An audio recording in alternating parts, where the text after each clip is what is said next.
Hello, BookTube.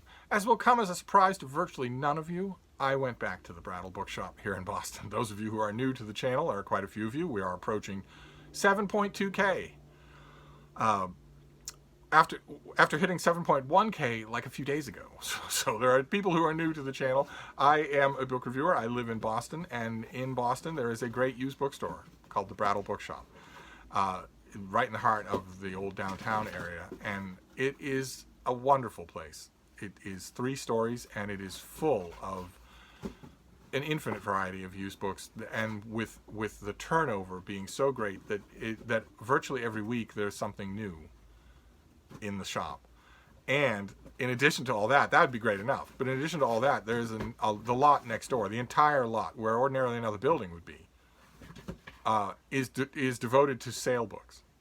Usually, under normal circumstances, those carts and those wall shelves are $1, $3, and $5 sale books. Right now, so fresh out of the Brattle has just reopened after quarantine, all of the sale books are $5. And that is cheap. The thing you have to remember here is that the Brattle tends not to put junk out there.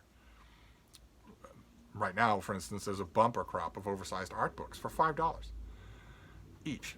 And the carts themselves have thousands of books, not organized in any way, you just have to pick through them. And when the Brattle reopened last week, I went 3 times in 3 days because I had missed it so much. But I couldn't go at any of the rest of that week because I had deadline work to do. Only a bit of which was my own. Most of that deadline work was the deadlines of other people. But I got a huge chunk of that work done, and yesterday, it was afternoon and evening, the idea started to coalesce in my mind, started to nag at me that maybe I have enough stuff done to justify a trip to the Brattle on Monday morning. So I did. I went to the Brattle this morning, and I had the place to myself, and I shopped liberally, and I have a bunch of books to show you. And the first one is, I've seen this before. I saw it when it was new in bookstores, but I'm curious enough for $5, I'm curious enough to try it, just to see if I really like it. This is edited by George Plimpton. His name has not come up on this channel, but I have quite a bit to say about him. Someday that will be true. And this is the writer's chapbook. This is from Modern Library. This is the Modern Library version. There is George Plimpton. And this is the writer's chapbook. And it is excerpts from all the interminable navel-gazing Paris Review interviews with authors over the years. But these excerpts are not just those interviews. They are the excerpts from those interviews of the places where those writers talk about writing, about the craft of writing, about the discipline of writing, about their influences as writers. And I'm wondering if maybe that will make it more palatable. Every time I read a Paris Review interview, my teeth are set on edge because they're just so awful. But they're everything that I hate about writer culture, if you want to call it that. But I'm thinking this might be exempt from that because it's heavily themed around specific things. So I'll give it a try. It's a chapbook, so you don't need to plow through it, from front to back. Seriatim, I can dip in here and there and see what I like. That noise is free to destroying a box. It's destroying a box. Do you care more about that than you do about my Brattle trip? She is industriously destroying a box. That's what she does. And when it's all over, there's going to be a pile of cardboard confetti because she doesn't eat anything. She requires absolutely no supervision whatsoever. She's not going to get into trouble. She's not going to wander into some place and get locked in. She's not going to eat anything. She loves to tear things apart, but she's not going to swallow a single bit of that cardboard. I don't have to exercise any of the vigilance with her that I had to exercise every minute of every day with my Basset Hound Lucy, who did often wander bovine into rooms and then trap herself in the rooms, or wander into a room and think she was trapped in the room even though the door was open because she just was too stupid to figure out how to turn around and come back out again. This dog, no, I don't have to worry about anything like that. This next one is also something that I guess on a level encourages dipping in, although I may read it from start to finish because I don't remember it. A little bit of a shame here. I don't remember reading this when it originally came out. I wonder if there's an explanation for that. This came out in 1993. No, not much of an explanation. I was working in a bookstore. I would have seen it. This is the Norton book of science fiction, edited by Brian Atterbury and Ursula Le Guin. Typical boring science fiction anthology cover. I took a glance at the table of contents here, and I'm wondering from the table of contents what the division of labor was between these two. Brian Atterbury is Director of American Studies at Idaho State University and the author of 3 books and many articles on science fiction and fantasy. And that, as an academic, that it sounds like maybe a lot of the grunt work went to him, whereas Ursula Le Guin is one of the greatest science fiction writers who's ever lived.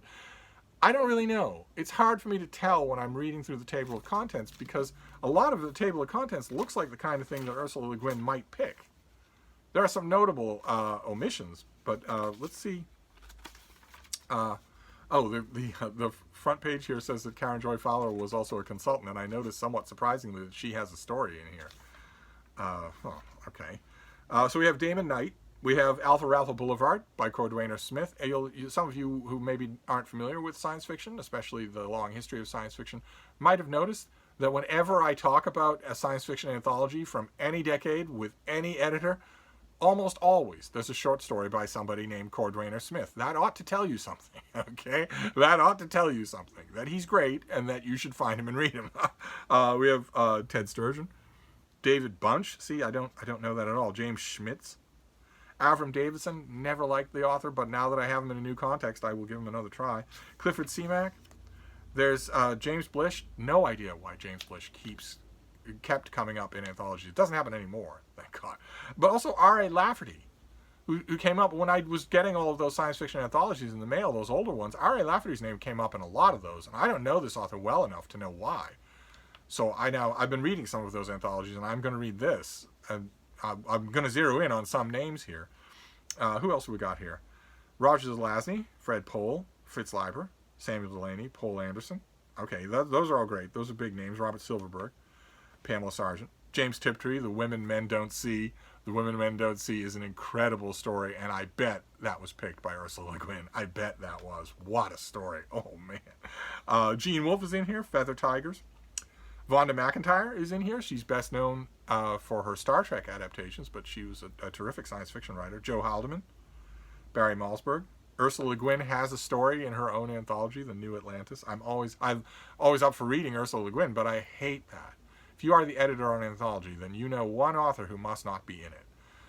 But I guess that since that's honored in the breach, most people, I guess, don't know that. Joanna Russ is in here. Great. A few things to know about While Away. Harlan Ellison's story Strange Wine is in here. It's been forever since I read that story. John Varley is in here. Philip K. Dick. Marion Zimmer Bradley. Great. Greg Benford. William Gibson is in here. The Gernsback Continuum. Greg Bear, Schrodinger's Plague, is in here. Howard Waldrop, The World as We Note.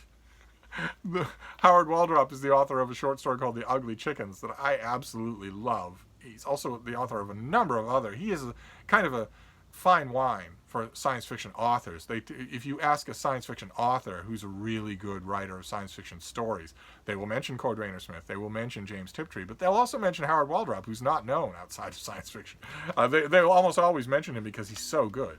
His stories are so memorable. Octavia Butler is in here. Kim Stanley Robinson. Robert Sheckley, I've never liked. Maybe I'll give it another try.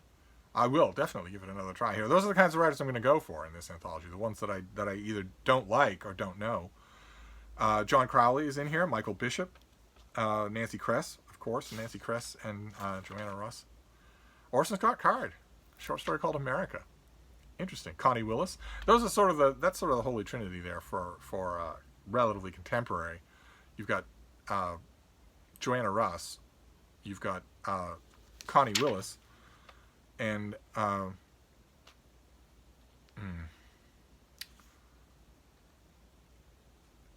Nancy Kress. So, not as much in here as I thought. Well, it doesn't matter. This is if I had a kick where I was buying science fiction anthologies online, then of course I was going to get this. Of course I was. But who else have we got here just to round this thing out? Michael Resnick, Michael Swanwick, Bruce Sterling, Margaret Atwood. Kate Wilhelm is in here. Great. And The Angels Sing. I know that story. I really like it. Okay. So this also has a lot of authors that I don't typically read. So that's going to be great. And I haven't lost the yen for science fiction short story anthologies, not at all. Then this next one was a huge treat. It was a huge treat to find this. I'm a little bit sorry that the publisher went with a sort of a cutout cover. Those never survive, and this one didn't.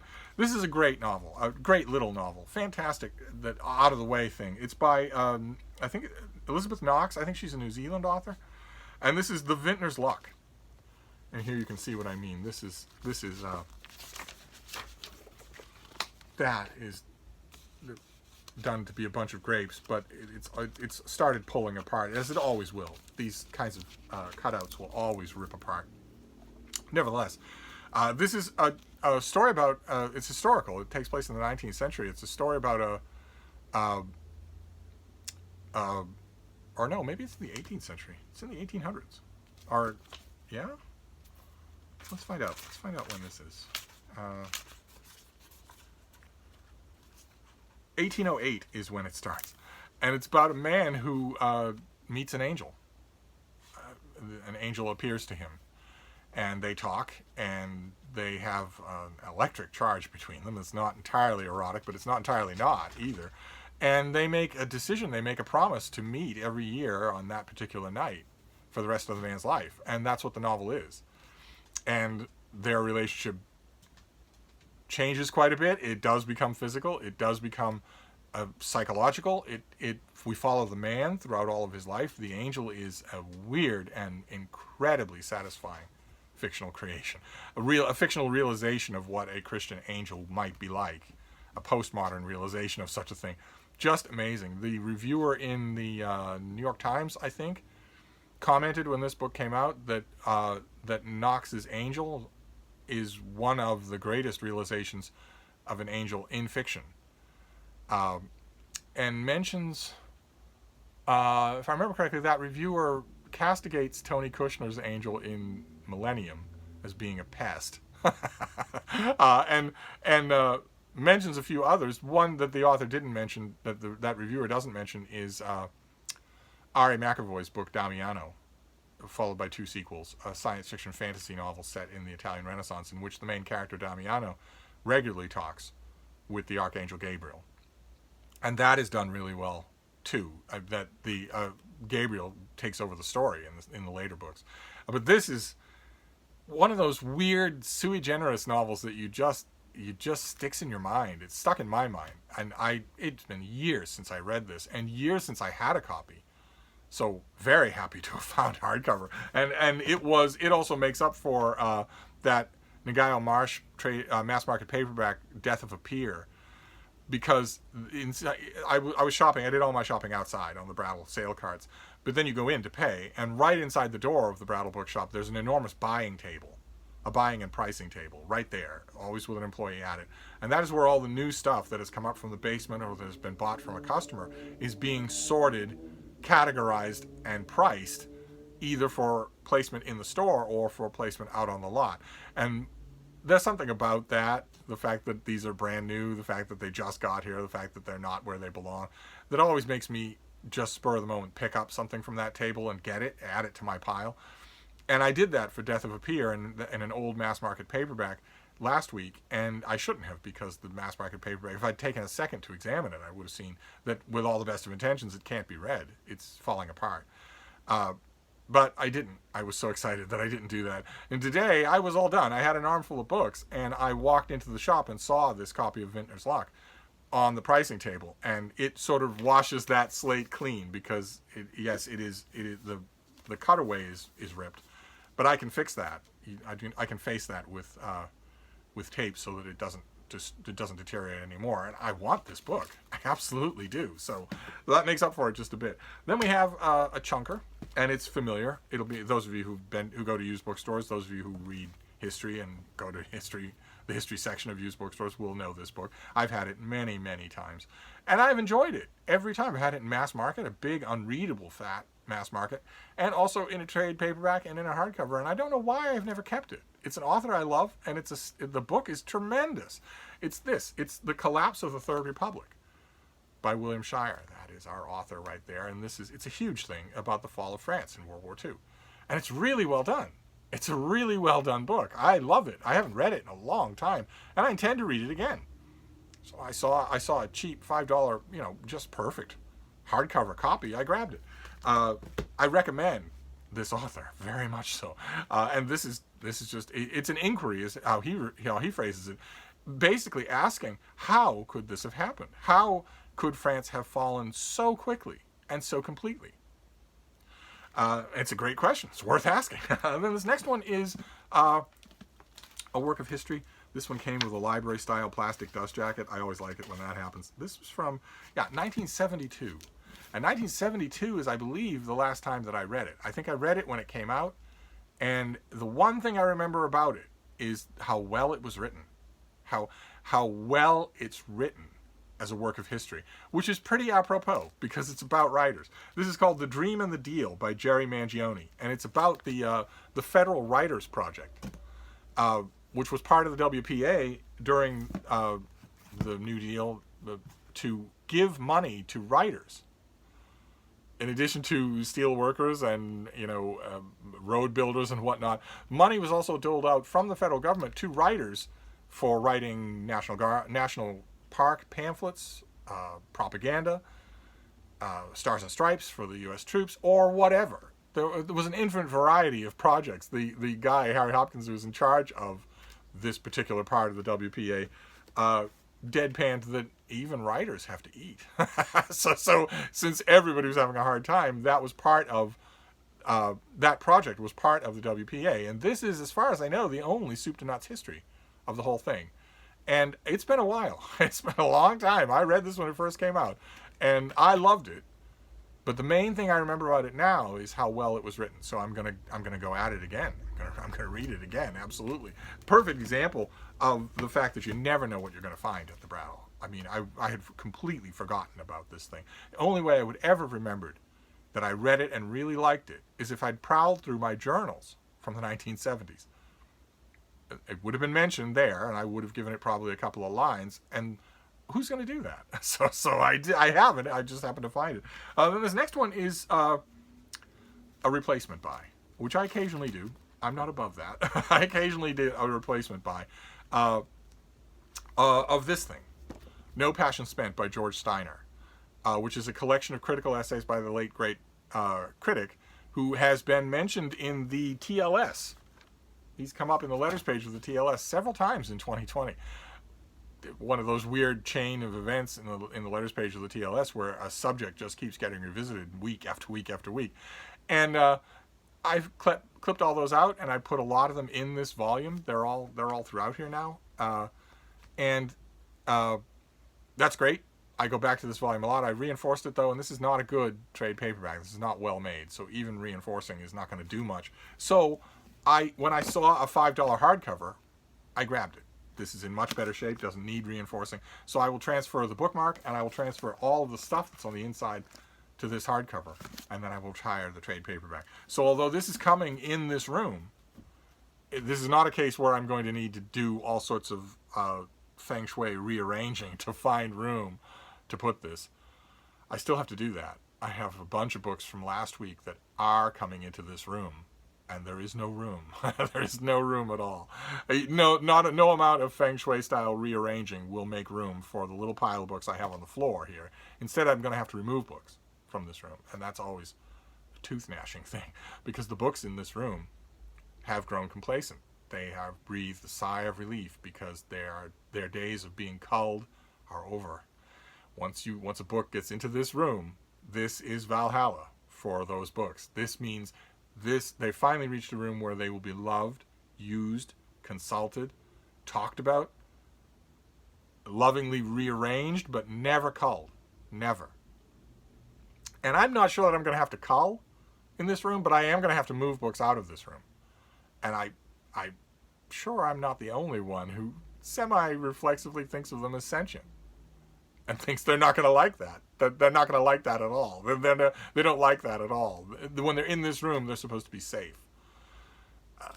But this is not a case of that, because I'm just going to replace the exact slot on the shelf. I'm just going to I will fill this with all the stuff from the original volume. And then, how are we doing here? Okay, we're almost done. This next one is a big work of history that I didn't know existed, and it's a subject that really interests me. It's disastrously titled, but we're familiar with that. This is called Leonard and Virginia Woolf as Publishers. Subtitle: The Hogarth Press, 1917 to 1941, by J.H. Willis. At the very least, that should be reversed, and the title of this should be The Hogarth Press, and Leonard and Virginia Woolf as Publishers should be the subtitle, but I'd be willing to bet that in about 5 nanoseconds of looking inside this book, I could come up with a title that's better than both of those to be the title of the book. This is not a title of a book. This is a description of its contents. But fortunately, the contents themselves deeply interest me. I read a little book years and years ago. I wrote about it. So if I can remember to find it, I will leave a link down below. There was a little book. The name of the author is escaping me at the moment. It was The Boy from Hogarth Press. Tiny little thing, like 100 pages long, soaking wet. A memoir of a young man who joined the Hogarth Press as a dog's body and general errands boy and gave all sorts of insider anecdotes about it. And that's the only thing. Aside from biographies of Leonard Woolf and Virginia Woolf, where, of course, the Hogarth Press comes up, aside from those mentions, that book is the only book that I've ever read. There's certainly the only one that I ever read that was devoted to the Hogarth Press until now. And this looks like, again, like the Writers Project book, it looks like just a soup to nuts definitive history of the Woolf's publishing venture, which was fairly interesting, fairly remarkable. So this is terrific. It's right up my alley, and I'd never read it. That's great.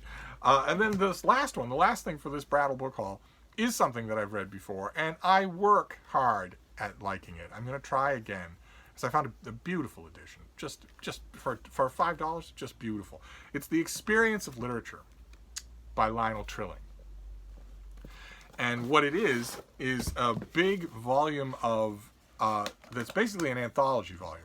A bunch of plays from ancient Greece to the Victorian era, a bunch of poems, some essays, some short stories, that sort of thing. And each one of them is presented with footnotes and with a commentary by Lionel Trilling.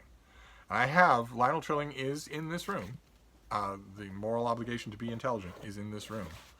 But nevertheless, he's awful stuffy. As a writer, he's awful stuffy. Just almost a Hollywood caricature of the idea of a literary intellectual. And that rubs me the wrong way. And it always has. And it's not just Trilling. A lot of people, in especially the mid-20th century, had that affectation. And it's always bothered me. In fact, when I'm in person with them, it infuriates me. Because it's so condescending. Because it's built on snobbery. It's built on the assumption that my understanding of these things is better than yours. And that makes me better than you. And that drives me nuts. I just can't stand that. It makes me see red. And Trilling, I don't think in his life ever actually thought that way. It's just a misfortune of his rhetorical style that he comes off that way. Oh my God, does he come off that way. But I have never read all of the commentaries in this thing. And I've never kept a copy. So I will give it another try. I will give it another try. I will see if it still angers me. I would like to hope not. I am a ripe old 28. After all, I should be a little more secure than that. But it happens. It happens even in random encounters now. Oh my, it happens. If I go to a dinner party from one of my blue-haired old biddy beans on Boston's Beacon Hill, they have a dinner party and they invite some literary type, maybe an academic type, and they are dripping with that attitude. Oh my, it gets me going. One time, a couple of years ago, an old friend of mine, whose family name is on half the buildings in Boston, invited me up to the house, to the 4-story brownstone on Beacon Hill, for just such a dinner. And she assured me, you don't have to dress up. It's just slacks and a polo shirt will be fine. I know you don't like dressing up. Slacks and a polo shirt will be fine. We're semi-formal. And she also baited the hook because she told me stories about her dog, who I found for her and trained for her and named for her. And she said, he'll be here and he misses you, and I'll allow you to play with him all you like, but I'm having people over and I'd really like it if you could be there. So I went, and one of the guests was one of those brontosauruses, one of those academic brontosauruses. And I was getting more and more irritated. My old friend was sitting next to me at the table. And at one point she reached across underneath the table covering and put her hand on my knee to calm me down. So, and Trilling brings that out in me, and I don't think it's entirely intentional on his part, so I'm going to give this another try. He certainly is interesting. He's certainly an interesting thinker. So that was another trip to the Brattle. We have The Experience of Literature, great big anthology with annotations by Lionel Trilling. We have Leonard and Virginia Woolf as publishers, a history of the Hogarth Press. We have The Collapse of the Third Republic by William Shire, about the collapse of France, the fall of France during World War II. We have The Dream and the Deal, a history of the Writers' Project of the WPA, paying writers $100 a month or something like that to keep the wolf from the door, and employing them, their writing talents. Then we have the Norton Book of Science Fiction, edited by Ursula Le Guin with an assist from an academic. We have No Passion Spent by George Steiner in a hardcover that will replace my trade paperback. We have The Vintner's Luck, a novel about a man who has a lifetime assignation with an angel. And we have The Writer's Chapbook from Modern Library, which would be sort of a bedside dip in and out type thing that I will do all week long to see whether or not any of these pretentious, bloated writers that Plimpton talks to has anything useful to say about the craft of writing. I somewhat doubt it, but we shall see. For $5, it was worth a gamble. So there you go. That was my latest trip to the Brattle. I'd like to say that I'm not going to be back until Friday, but you never know. I could easily talk myself into going. It looks to me, from looking at the weather data, that Boston is going to get progressively hotter as the week goes on. So beautiful today, beautiful tomorrow, a little bit hotter on Wednesday, decidedly warm on Thursday, and hot on Friday. Friday in 90 degrees Fahrenheit. And if that happens, maybe I will look at that data and think, all right, this looks like it's going to happen. Maybe you should take advantage of the fact that it's relatively cool in the mornings and go tomorrow instead of waiting until Friday when it's going to be boiling hot in the morning. I'd like to think not. I don't need any more books, but we shall see. If I do, of course, you'll be the first to know. So I'm going to wrap this up and figure out what to do with all of these books. I don't know how many of these are coming in this room. No Passion Spent is, but I don't know how many of the others. Maybe The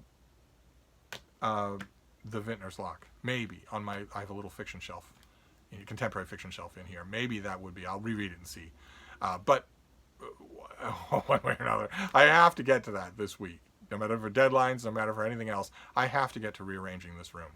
Because if you let that go, suddenly it's 2 years later and you've got 100 books on the floor. I don't want that. So I will wrap this up and I will see about that. But I'll be back. Thank you, BookTube.